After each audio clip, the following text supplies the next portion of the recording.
It is go time on another edition of the Eye on Life podcast. I'm actually starting to get comments about how I say Eye on Life podcast. I'm all about enunciation. And I sort of feel like, so Jen, I have to ask you something. And again, I literally just thought of this. I had no plan to even go here. Okay. But I feel like lately people will say things, my kids do that. They're like, you're very loud, Dad. Or the way you talk, Dad, you talk like you enunciate. And I always thought that was a positive, that you should enunciate the words. You shouldn't mumble. If you're hosting a podcast, I would think that being loud, not necessarily loud, but, being able to be heard and clarity would be a good thing. But I feel like, I actually feel like I'm being shamed for being over, talking too loudly, enunciating Eye on Life podcast, which, I would love it, like on Saturday Night Live when they, you've made it in life when somebody is impersonating or doing an impression of you. I haven't gotten that yet, but I'm sure maybe at some point I will. What do you think? There you go. Did I start mumbling and maybe I won't get shamed as much? No. Clarity is the key to everything. So keep being loud, keep being like the obnoxious you that everybody thinks you might be. I mean, who cares? Just be you. Well, I never said anything about obnoxious. You said. Okay, all right. Well, I did.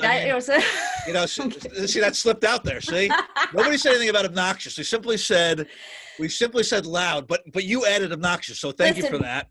Brian, I have been told that I am loud and obnoxious and I speak my mind way too much. And I've decided that, you know what? Life is short. So who cares? If I'm bothering you, sorry. Well, here's the thing. And so we're joined today by Jen Collings, who is going to talk about believing in yourself, especially at a point in life where, some of us, I don't know if maybe it is a midlife crisis I'm going through. I have a lot of things going on in my head right now.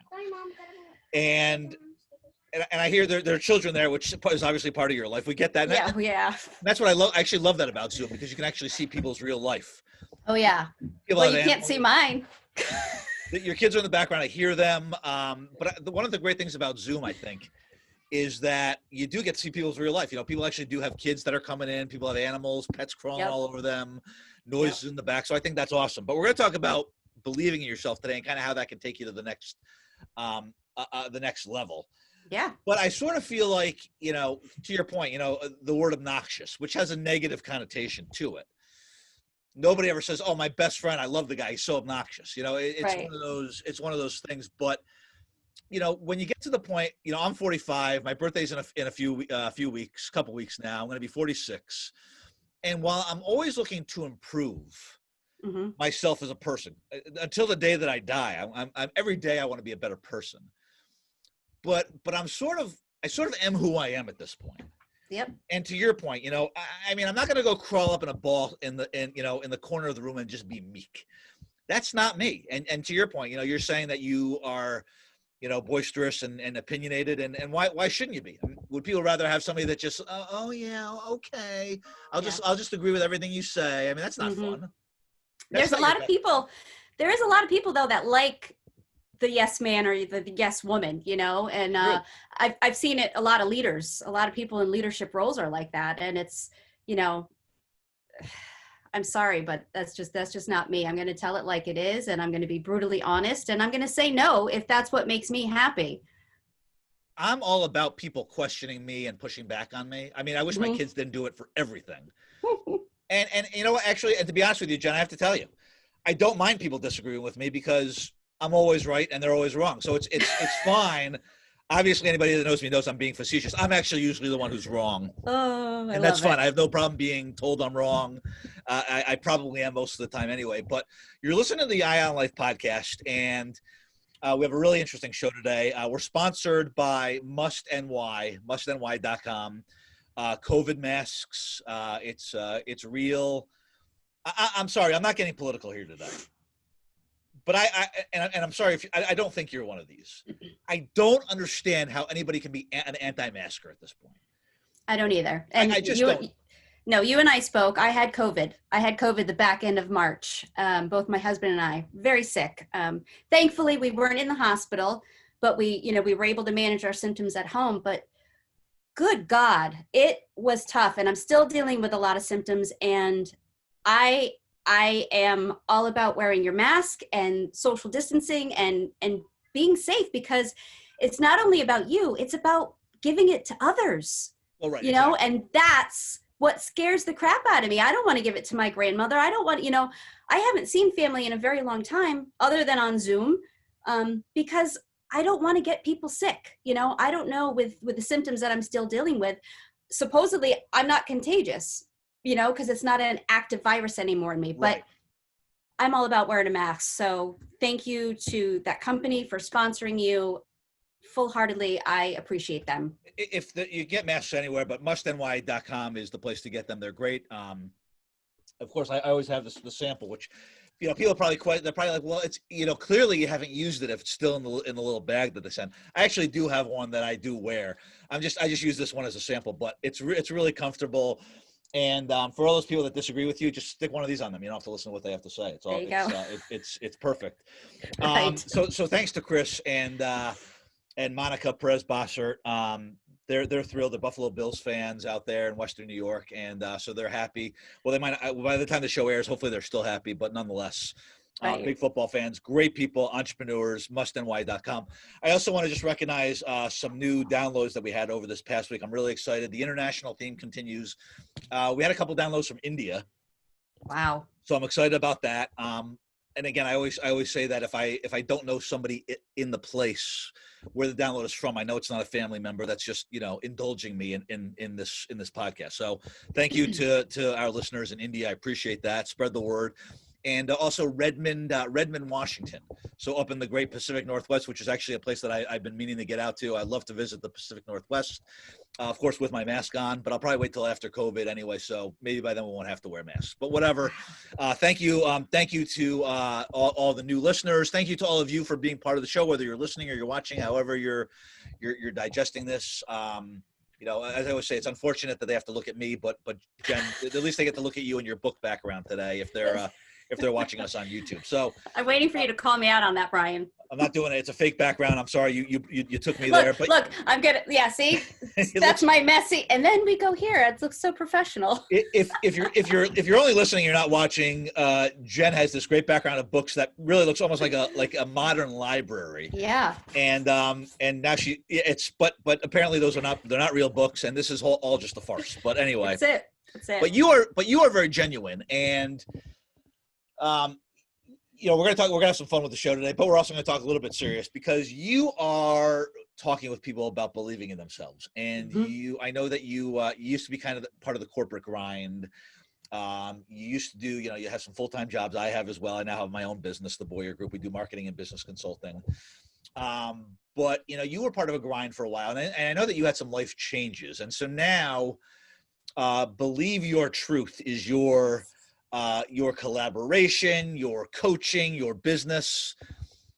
First off, tell us a little bit about the business and kind of how you got into this again. We had a great conversation about a week or two ago where you talked about how you had some life-changing events that kind of brought you to this point. So talk a little bit about that if you could. Yeah, absolutely. I was sitting in a Monday morning meeting, and I'm a mom of 2 young kids, and it was freezing outside. So let me give you background. I hate Mondays. I hate early mornings, and I hate being cold. So it was horrible. I'm sitting there in this meeting, and I'm like, got my hands around my coffee, trying to warm up. And the president of the company started the meeting with a great motivational video. And the words, if your why doesn't make you cry, it's not your why. And it hit me. I had been an executive assistant for, at that point, it was about 12 years. Bye, my daughter. She's more welcome on the show if she has anything to add. I'm happy to. She's just in and out.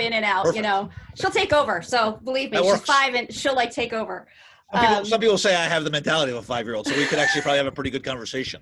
A whole nother podcast then. Whole separate podcast, absolutely. I'll get Lily on for you. So I just, if your why doesn't make you cry, it's not your why. And I was thinking to myself, what the hell am I doing in life? I liked my career.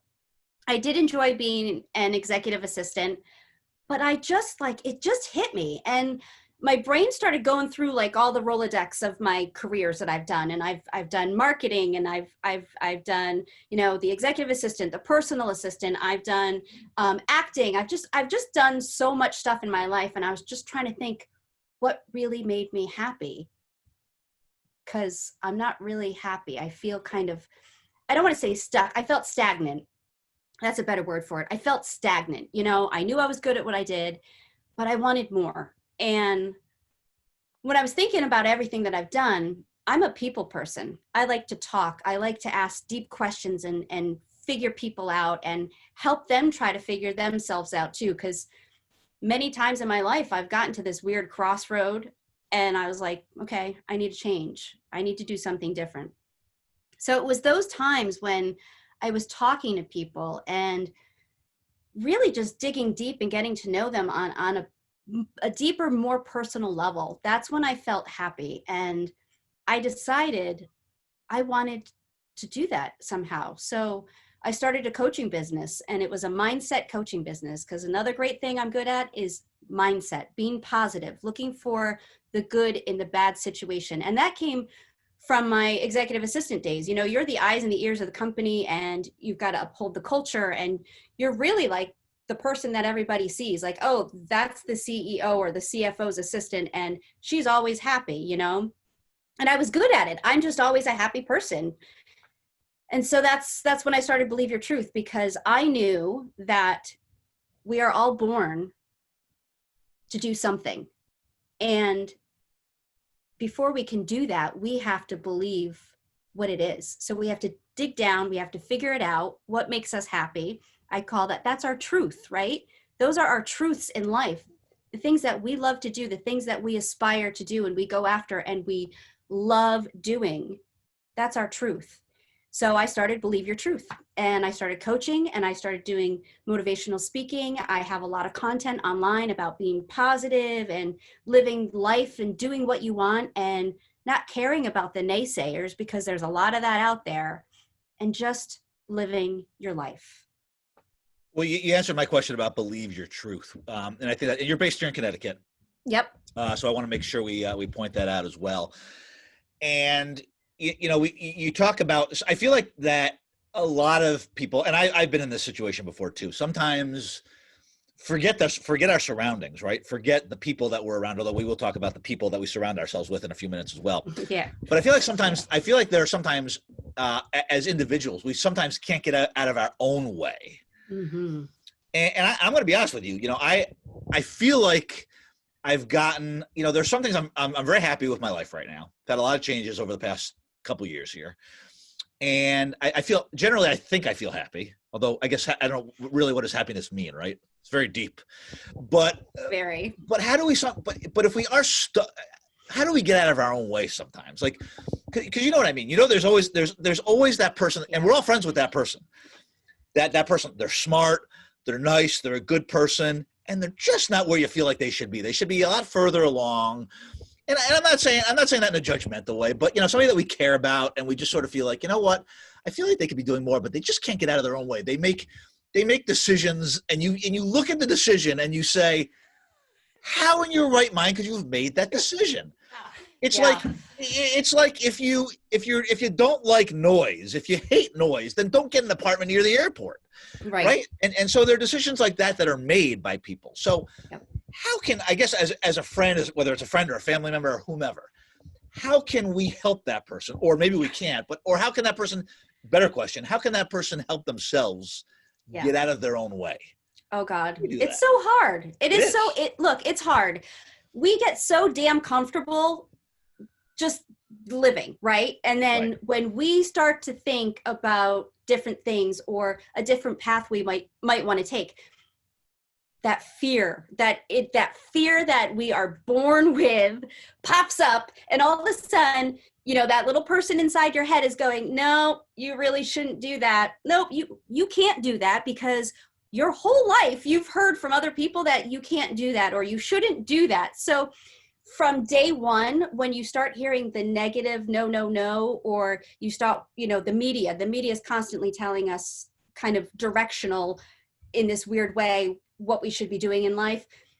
that all just starts to come and boil to the surface. And I don't know, there's this crazy statistic that I like to talk about, and it's 85% of self-talk is negative. When I heard that, it blew my mind. And it's true though, when you really think about it, it's like, oh yeah, like I do talk really badly to myself. Like I would never talk to my family members like that, or my sister or my best friend like that. But I talk to myself like that all the time. So it's like, if we could stop that negative self-talk, if we could kind of crush fear when we start to feel it and put a spin on it in a different way, we would be able to go in a different direction. We would be able to get out of this like stuck comfort zone that we all get into so easily, and we can move past it. But like you said, it's hard. It takes time and it takes a lot of work. And that's where the mindset, kind of game, I'm going to call it a game because it really is, that's when it comes into play, and you really have to work hard at it every single day. I want to get into the whole comfort zone and discomfort zone in just a second, but I have a question for you. And I know I don't want this to turn into a therapy session for me, although anybody who's watching the show, the people who know me know that I probably need it. But I think one of the things that I do, and I think probably a lot of people do this, and I'm curious to get your take on it, is that some of the things that I think to myself, right? That negative energy sometimes, although I do sometimes feel like I have a lot to complain about. I feel like I'm already a crotchety old man when I'm 45 years old. I can't wait till I'm 65 and 70. Hopefully I live that, much longer than that, where it's acceptable to be like that old curmudgeon, right? Right. But I do find myself sometimes speaking to myself, and I set a low expectation, and then almost so I'm not disappointed. And I feel like I do this. I don't really feel like it necessarily impacts me. I'm still going to do what I want to do and still persevere, right, with what I want to do. Mm-hmm. But I feel like I do this with serious things and things that are trivial in life. And I sort of feel like, okay, if you set the bar low here, or your expectation is low, then you won't be disappointed. And then if it's higher, then you're just actually pleasantly surprised, and that's going to make you more positive and less jaded. So my question is that not healthy? And I'll just give you an example. Like, this is a trivial example, but everybody who watches the show or listens to the show knows I'm a big sports fan. I'm a big New York Giants football fan. And rightfully so, I go into pretty much every game assuming they're going to lose. And if they win, I'm just pleasantly surprised. And usually they don't disappoint. I mean, usually they do disappoint. They lose the game. And I'm like, I pretty much expected that anyway. Yeah. But you can carry that over to clients. You're going to get a client. You're going to get a job. I'm probably not going to get it. And if you do get it, you're pleasantly surprised. So should that mindset be changed? Should you be like, I'm definitely going to get the job. But then what if you don't get it? Then I feel like you're extra disappointed. Listen, so if you're good at something, right? You're good at marketing. You have calls with clients, potential clients all the time. So if you're going to go into it thinking you've already won them as a client. Because then your positivity is coming through on the phone call. Your confidence, you're showing their confidence. It's not being cocky, because a lot of people get that mixed up. Cockiness and confidence, totally separate things, right? But if you go into the call showing, hey, I know what I'm doing. These are my stats. I've done this with this client. That's amazing. They want to know the good stuff, right? They also want to know the bad stuff. So I'm not saying just to, pretend that all is great. It's not, right? But here's the thing. If you go into a call knowing your worth, and you land that client, pat on the back, right? That is a pat on the back. That is a win. But if you don't, there's lessons that you have to take with you from that particular call or the particular game that you were watching. Oh, why did they lose? What did they do? What could they do differently, right? So if you are willing to look at the lessons and learn from them and grow from them and take that into the next client or the next game or whatever you're doing in life, that's a win. So you need to change your mindset, sir. You need to start raising that bar up for yourself. Stop keeping it low and, be excited about the wins, because I think when you go into something more confident, knowing that you're good at something and that you can potentially do something really awesome, well, it shows. So I don't want to call myself an anomaly. I'm definitely not an anomaly, but I also want to be clear. So I set the expectations low. I feel very high. Like for myself, Yep. I feel confident in what I do. Mm-hmm. I feel confident in the conversations that I have. And I'm not even talking about business. I'm just talking about in everything with life, except the Giants. That's just a lost cause. I'm always going to be negative about it. I think most sports fans feel that way, right? But so the bar, like the bar that I set for myself is high. It's the result. I guess maybe it's the result that I sort of feel like, well, if I set the result, if my expectation for the result is low, then I guess I lessen my chance to be disappointed.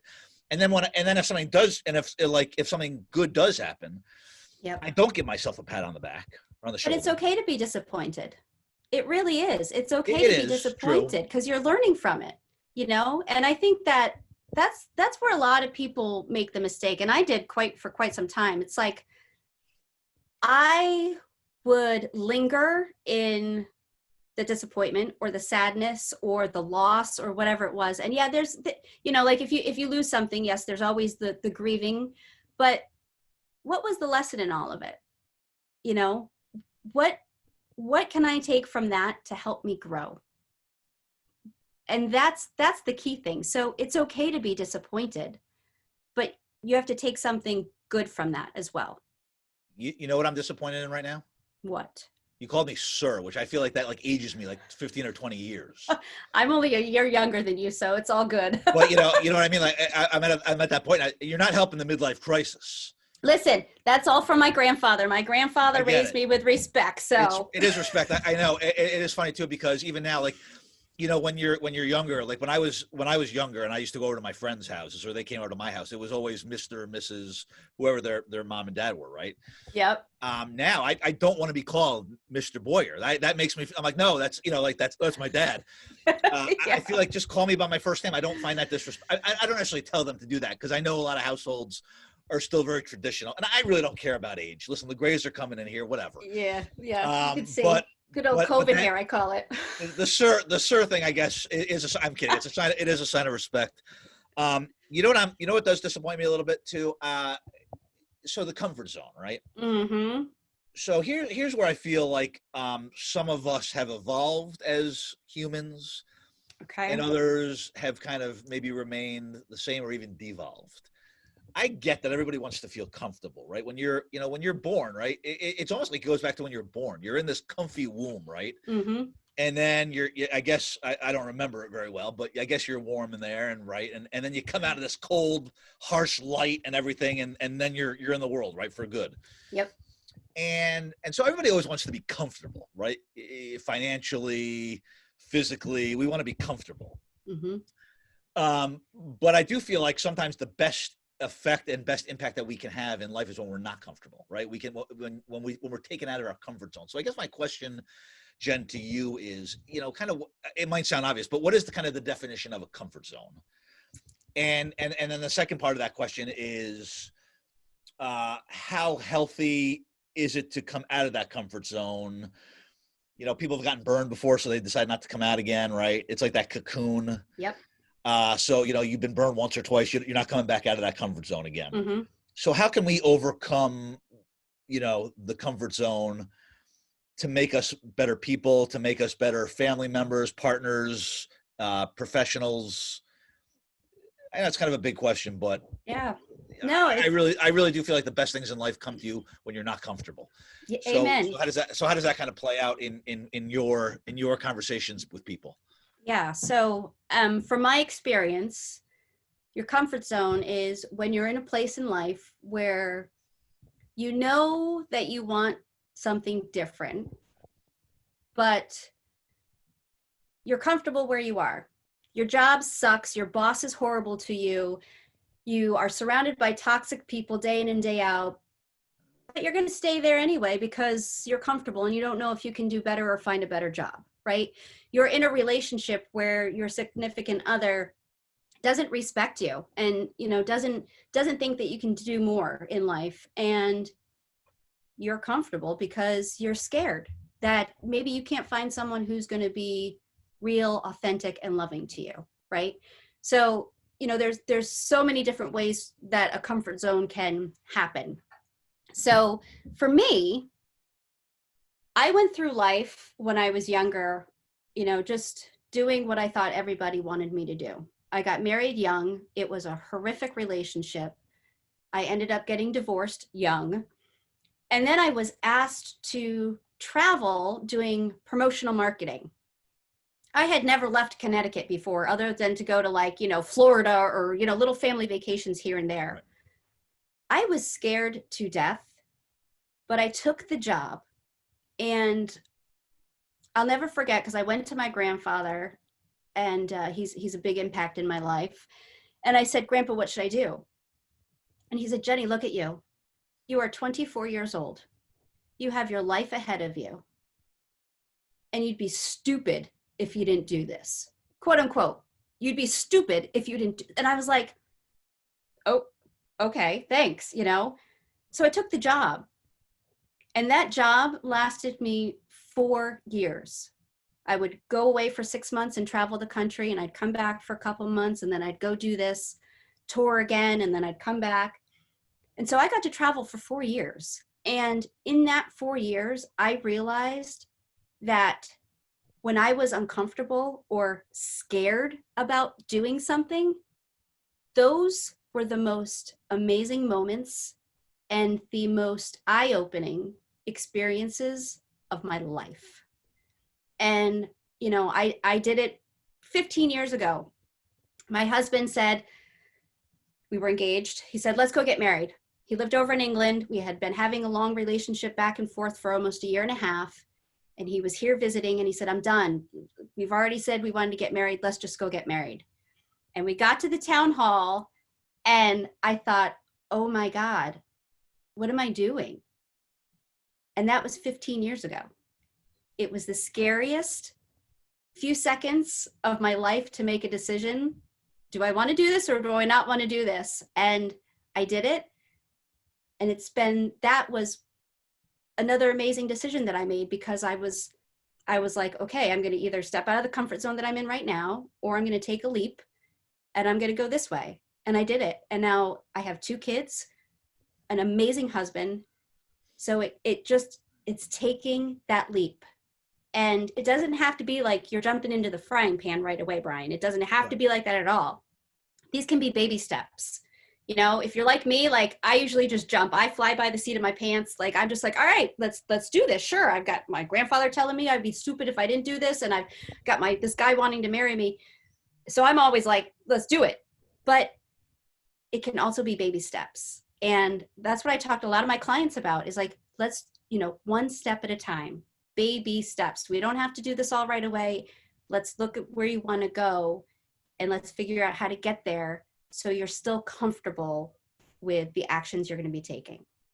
Yeah, that's a great story. And sometimes you do, I think, not you, but we all need somebody in our life to look at us and say, are you an idiot? Why would you not do that? Right? Like your grandfather. And clearly that worked out well. It doesn't always work out that well, but I want to say this, and I want to see if you agree with me on this. I sort of feel like that if you take yourself out of your comfort zone, right? Which is not easy. And let's it's easier for some than others. It depends on your personality type and everything. So we're not minimizing somebody who, is very cautious and maybe doesn't have the desire to do that. So I understand it's not easy. And people have anxieties, and I have my own anxieties, right? Mm-hmm. But I almost feel like it's a win-win situation, taking yourself out of the comfort zone. And this is the reason why. Number one, if you succeed, it can be one of the most fulfilling things maybe ever. Like you even talked about your experience, right? One of the most fulfilling things ever. You went, you got to travel the globe. You learned a lot about yourself. You learned a lot about, culture and society. You ended up, meeting your future partner, your husband, your current husband, and everything. Yes. And I almost feel like if you step out of that comfort zone, whether it's huge like that or something even smaller, I still feel like the fact that you've made that effort to step out of the comfort zone makes the success of it that much more fulfilling. Right. And then on the other hand, again, so that's the first win. This might not seem like a win, although I think in the long run it does. I'm curious to know what your thoughts are. Even if it doesn't work out, even if it's a quote unquote failure, even if you dig yourself a little bit of a hole, I still feel like that you've then at least learned something, even if it's a hard lesson you may have learned, but ultimately, and it might not seem like it at the time, but I still feel like there's growth there. Yep. As a person, right? So to me, I almost look at it as win-win. Is that, and I'm sure you could ask a lot of different people that wouldn't look at it that way. But am I sugarcoating this, or does that seem like it's No, I maybe think on that's point? I think that is an absolute fair statement to make, but I hate the word failure because there's no success without failure. And you True. can look at, any business or, any life lesson, you've got to fail before you actually win and get there. So the word failure to me, I've never, and I think more as I've been coaching people, that word has just been like, okay, whoa, like you are not a failure. I can look at my husband some days and be like, God, I failed as a mom today, but did I really? Like, no, I grew and I'm learning. And again, it's being in that mindset to know that, okay, wait, why do I feel like I failed? What did I learn from it? What can I do differently next time? But again, stepping out of your comfort zone, it's hard for a lot of people. It's hard for me. And like I said, like I usually am just like, okay, let's go, let's do this. But it's still hard. That underlying fear and the underlying questions and the worry of, okay, what if this doesn't work? What if this doesn't take off? It's that underlying fear. But like I said, no success has ever come without failing in some way, little or big. And it's moving forward through those failures to learn the life lessons that we need to do in order to get to where we want to be. And I think that also, to your point, you don't use the word failure. And I also think it's how you look at the word. I mean, that, again, we talked about the word obnoxious earlier, right?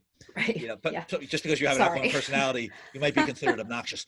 But also failure, right? I mean, it is a negative word, mm-hmm. but it's also maybe how you look at it. I don't necessarily know that maybe it's not such a bad way to, it's not bad to necessarily use it. It's maybe the context of how it's used. Exactly. To your point, you can't have success without failure. You're listening to the Ion Life podcast. Like us, follow us, share us. If you like the show, if you don't like the show, share it either way. We hope that you will. We're getting some great guidance today from Believe Your Truth, Jen Collings. And we're going to start to wrap it up here, but I do have a couple more questions I want to get to. I know you and I could talk all day. We could. But I also know that especially now during COVID, people's attention spans are like minuscule, even smaller than they were pre-COVID. And I get that. I'm in marketing. I know messaging and all that, short to the point. But so I do want to, before I let you go, I have a couple more questions. A lot of what we're talking about here, I think, has to do with the people that we surround ourselves with. I think that I do like people that challenge me. I do like to at this point in my life, I don't need artificial people in my life. I don't need frauds in my life. I need people that are substantive. Not everyone has, and I'm not saying they have to be perfect people. Everyone has their flaws. I have plenty of flaws. But I do think it's important to surround yourself with people who ultimately make you a better person, not just those superficial kind of relationships. How much of a role does that play in one's success, one's happiness? I know it's an obvious question, like, well, if you hang out with people you like, obviously you're going to be happier. But to me, it's more than just people that you like. There are a lot of people that I like that I don't necessarily need to be friends with. Mm-hmm. And I'm sure there are people the same, and I've sort of gotten to a point, we talked about this earlier, I kind of am who I am at this point in my life, always looking to get better. But certainly I understand if somebody doesn't like my personality or they don't like the way I am, I'm cool with that. Like, okay, mm-hmm. that's great. But how, and it's not just friends, it's family too, Oh yeah. How much of an impact is it based on who we surround ourselves with? Yeah. How much does that impact our happiness, our sense of self-worth, our success, taking some of those risks in life? Talk about that a little bit if you could. Yeah, I think it's huge. And I'm going to go back. You said something. You said, yeah, of course I'm going to hang out with people I like. But something I've learned during this whole pandemic is that when something like a pandemic happens and you start to really see the true sides of people, you can go, damn, I thought I liked you, but now you're really showing your true colors, And, unfortunately for me as a learning perspective, I have realized so many people in my life were toxic. And I must have had on, those rose-colored glasses because I didn't see it before any of this. People are good at hiding who they truly are. And to me, those aren't your true friends, because when you're true friends, you can be butt naked together and be like, hey, this is who I am. And you're okay with it. Like, it's cool. Wait a second. I'm just saying. Is that literally or figuratively? I'm just saying. I don't have any friends that are that close. Figuratively. To me right now, It's figurative. Neither do I. I'm stuck in a house all day with my husband and my kids. It's all good. So it's like... Remember, it's a no judgment zone on this show. Oh, I'm longing for the days of being with people again. Oh my God. Right, well, if we're keeping an eye on life on the show, that's one thing to keep an eye on for sure. But yeah, I understand. No, in all seriousness, I do. You're talking about, bearing yourself to exactly. To exactly. Bearing yourself to people. And it's, sure. It's, there's another saying, if you are in a room where you are the smartest person, you're in the wrong room.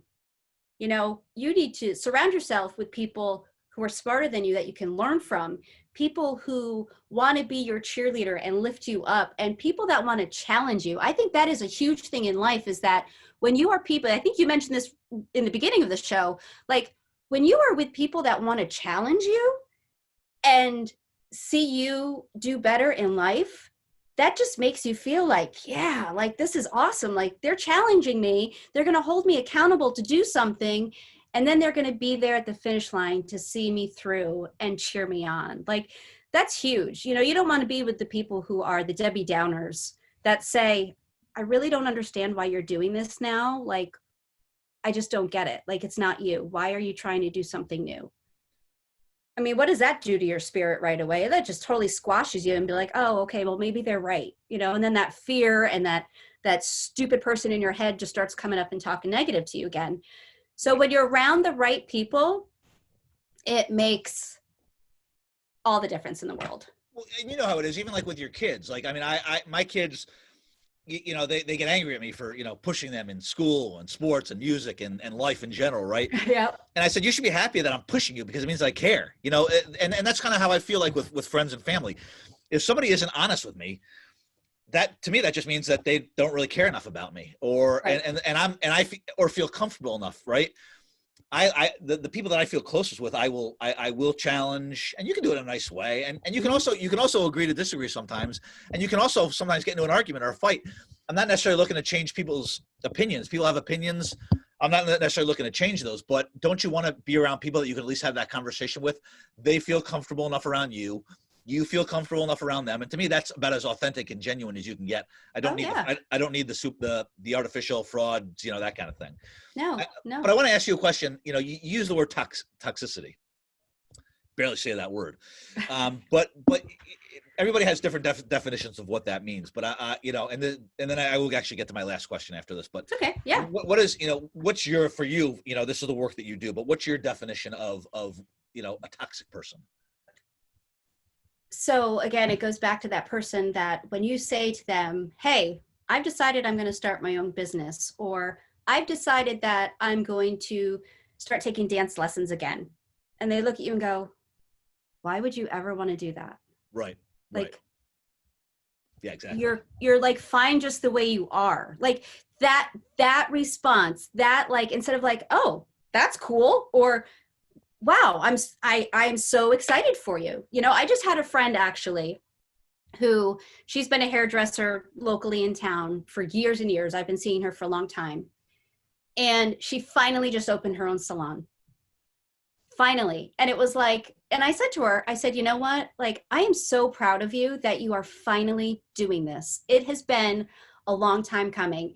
And she started to cry, because it was like, wow, but so that support, instead of the, why would you do that? Like, what is wrong with you? You're never going to make it in life. That's the toxic compared to the cheerleader. I almost feel like it's almost jealousy to an extent, which, and not always, but it's almost like they wish that they were maybe trying something new. They wish they were maybe stepping out of their comfort zone. They're not willing to do that. You are. In a lot of ways, yeah.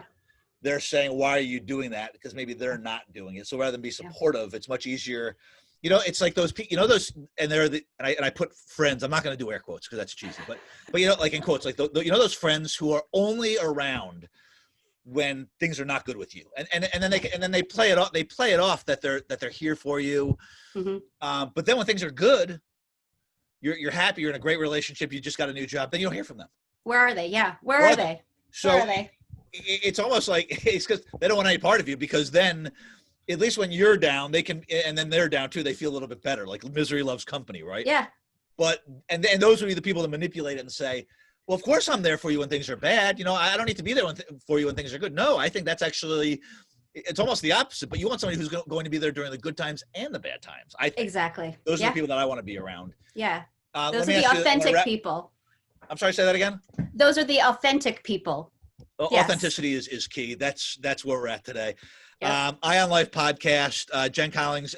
What's your website for anyone that might be interested in engaging in your? I don't even want to say services because it's beyond that, but your conversation, your support, all that, your collaboration. Yeah. So it's believeyourtruth.com, and I'm on Facebook. I'm on LinkedIn. I'm on Instagram. So I'm just kind of all over the place trying to just be positive and spread love, I guess. I know it sounds cheesy. It's not cheesy. I actually love cheesiness. I think that there are a lot of things these days that it's okay to be a little hokey. I'm hokey. I think that there's nothing wrong with dad humor. Dad humor is fine. I don't really care. God, yeah. If they don't like it, I'm sorry. I make cheesy jokes. I think that there are a lot of things out there at this point that, we have to keep things a little bit lighter sometimes. Absolutely. I do want to ask you, and some people might, when I ask this question, I'm asking it to you specifically for a specific reason. Okay. Because some people are going to hear the question and be like, what do you think, you idiot? but you'll know what I mean when I ask it. Okay. Do people genuinely want to succeed? And do you know what I mean when I ask that? Because with success comes a lot of responsibility, sometimes explanations, sometimes maybe visibility that you might not want. And especially today, right? A lot of us are, we're cooped up in our homes. So, going out. And there are people who are self-sabotagers, right? They're happy. They're thrilled to be unhappy. And so genuinely, and of course, I'm sure it depends on the person. So I'm asking this more in a universal way. It obviously depends on the person. Mm-hmm. Personally, I would love to succeed. I'll take all the responsibility and downfalls that come with it, right?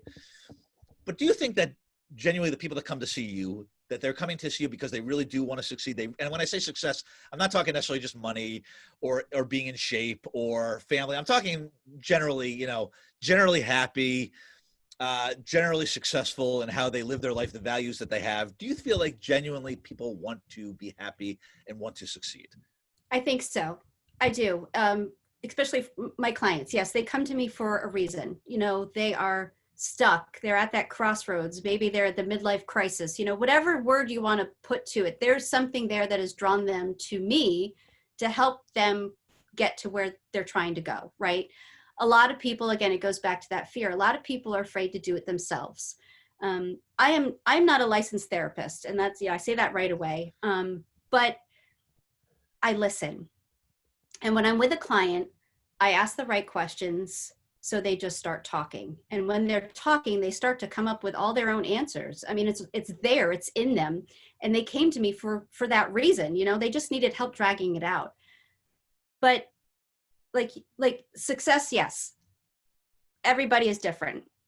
But with my clients, before I even take them on as a client, we have a one-on-one call.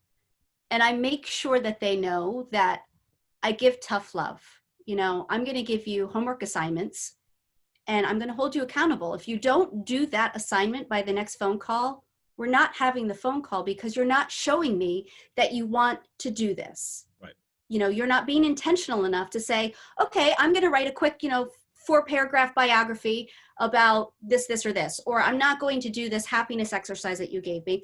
If you don't want to do it, then I don't want to be your coach. I don't want to help you. You have to show me that you want it. So it's those people that come to me and they have true intention in their heart and a desire, and they're willing to take the action to do it. I'm just kind of holding their hand through the whole process. But eventually in 4, 6, 8 weeks, when they get to that end zone that they wanted to be in, it is like the most beautiful thing to see. and they feel really good and they thank me. And I'm like, I didn't really do this. You did it. I was just there to kind of help you along the way. But it's those people that have the intention, that have the tenacity to push through the hard questions that I ask. Yeah, they want to succeed. Well, this is great. This has been a great conversation. And again, we could go on for hours. I'd love to have you back on again at some point, because I'm sure as life evolves and life changes, so does the way we think. We're in a very unique time right now. Yeah. I've also I actually like cliches now. I'm a big fan of the cliches, because actually a lot of them are very accurate. Again, that's another word that's kind of negative. That's so cliche. There's nothing wrong with cliches, but we really are. And I think that what you're doing is really important. And from someone who does try to fight negativity sometimes, I think I'm a happy person. But I road rage this morning in front of my son. I have to work on that. I can't stand. I mean, I do it too. Listen, hey. If it's right on red, it's right on red in Connecticut. I think it's right on red in most states. Most states, yeah. If there's nobody coming and they'll take the right on red. Yeah. And I also don't like it. I'm sorry, I'm going crazy here. You're gonna say therapy, right? Yeah, Brian, we're going to talk after the show. You know what people like when you're at an intersection and people don't like, they wait at the light rather than pulling into the intersection. So then like when there's no arrow to turn like a left or something like that, there's no oncoming traffic. And they're still just sitting there. Deep breath. I have to get my kid to school. So I did road rage a little bit this morning. There was no profanity, no fingers were given. I try to be a good role model for my kids. But in all seriousness, we had some fun today. But it is also a serious topic. So I want to thank you for doing what you're doing. Again, it's believeyourtruth.com. Yep. People can find you there. They can find you on social media as well. We'll promote the show through social media so people can find you. Great. And I want to thank you so much again. I want to thank Jen. It was great. I actually feel very positive, very happy. I'm ready to go. Well, thank you for having me. That's awesome. Conquer the next whatever the next activity is of the day. I appreciate that. Chris and Monica Perez Bossert with the masks, must and why. Talk about surrounding yourself with toxic people. Because of my friend Chris, I have to wear a Red Hood sweatshirt on one of the upcoming shows. It's a Buffalo Bills sweatshirt. It's actually a great sweatshirt, but talk about toxic people making you look ridiculous on your podcast. But he's an amazing guy. I have great friends. I feel really good about that. So thanks, Jen, for being with us on the Eye on Life podcast. And again, thanks to our sponsor, and thanks to all of you for listening, for watching, and as always, for keeping an eye on life.